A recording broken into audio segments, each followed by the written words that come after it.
Hello friends, તમારું સ્વાગત છે અમારી ચેનલ સિમ્પલ ગુજરાતી રસોઈમાં। તો આજે આપણે બનાવવાના છે મેથીના ગોટા। પોચા રૂ જેવા આજે આપણે અને જાળીદાર મેથીના ગોટા બનાવીને તૈયાર કરવાના છે। લાલ પણ નહીં થાય, એકદમ પોચા રૂ જેવા અને જાળીદાર બનીને તૈયાર થશે। તો ચાલો આજે આપણે મેથીના ગોટા બનાવવાનું શરૂ કરીએ।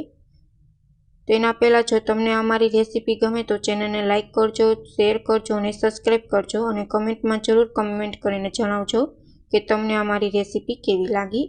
તો મેથીના ગોટા બનાવવા માટે અહીં મેં મેથી સુધારીને લઈ લીધી છે।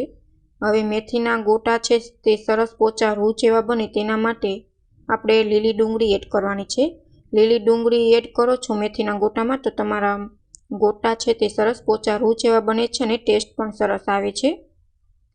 તો એક બાઉલ જેટલી મેં લીલી ડુંગળી છે તે સુધારીને લઈ લીધી છે। હવે સૌથી પહેલાં આપણે 2 બાઉલ જેટલી મેથી લઈ લેશું। હવે તેમાં આપણે સામે 1 બાઉલ જેટલી લીલી ડુંગળી છે તે એડ કરવાની છે।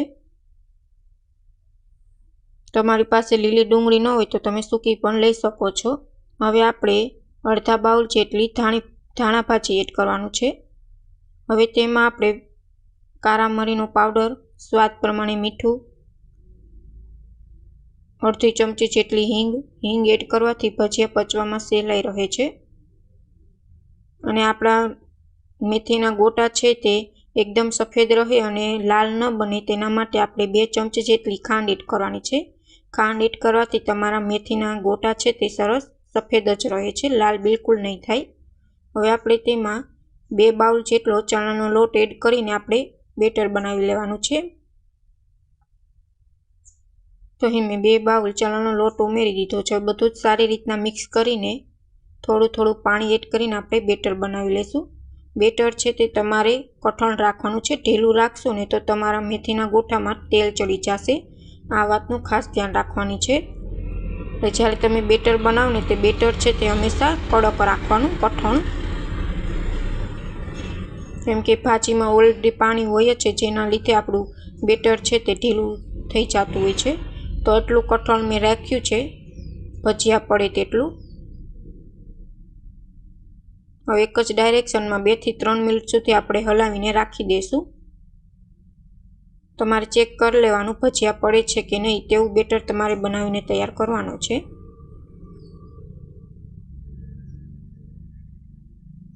તો ભજીયા પડે તેવું બેટર તૈયાર થઈ ગયું છે। હવે 10 મિનિટ સુધી મેં એમને મૂકી દીધું હતું। હવે તેમાં આપણે એક આદુનો ટુકડો છે તે ખમણી લેશું।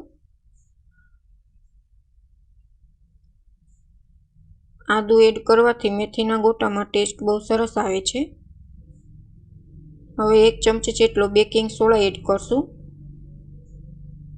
બેકિંગ સોડાને એક્ટિવ કરવા માટે અહીં મેં 2 લીંબુનો રસ કાઢી લીધો છે। આપણે લીંબુનો રસ એડ કરી દઈશું। બહુ વધુ પડતો લીંબુનો રસ એડ નથી કરવાનો, નહીં તો ભજીયામાં તમારે તેલ ચડી જશે। હવે એક જ ડાયરેક્શનમાં આપણે સોડાને બેટરમાં એક્ટિવ કરી લઈશું। તો બેટર ગોટા બનાવવા માટે પરફેક્ટ તૈયાર છે। હવે તેલ પણ ગરમ થઈ ગયું છે। હવે આપણે ગોટા છે તે તેલમાં મૂકી દઈશું। તેલ છે તે બહુ ગરમ પણ નહીં અને મીડિયમ ગેસની ફ્લેમ પર રાખવાનું છે, જેથી અંદર ગોટા છે તે કાચા ન રહે અને બ્રાઉન પણ ન થાય। મીડિયમ ટુ લોની ગેસ ફ્લેમ પર તમારે ભજીયા છે તે પાડવાના છે, જેથી સરસ સફેદ ભજીયા બને અને અંદરથી કાચા પણ ન રહે। તેલ આટલું ગરમ રાખવાનું છે કે તમે ભજીયા પાડો એટલે તરત જ ઉપર આવી જાય। તો અહીં હું બધા જ ગોટા છે તે મૂકી દઈશ। એક સાઈડ સરસ રીતના આપણા ગોટા છે તે તળાઈ ગયા છે। હવે ચારાની મદદથી બીજી સાઈડ આપણે પલટી દઈશું।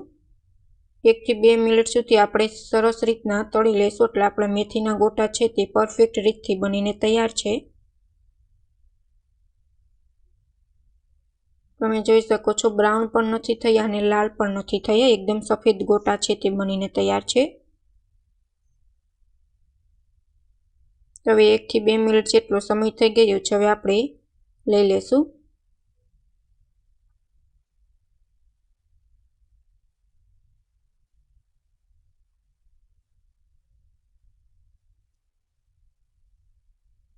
તો મેથીના ગોટા છે તે બનીને તૈયાર છે। હવે આપણે પ્લેટમાં લઈ લેશું। Thank you for my watching video.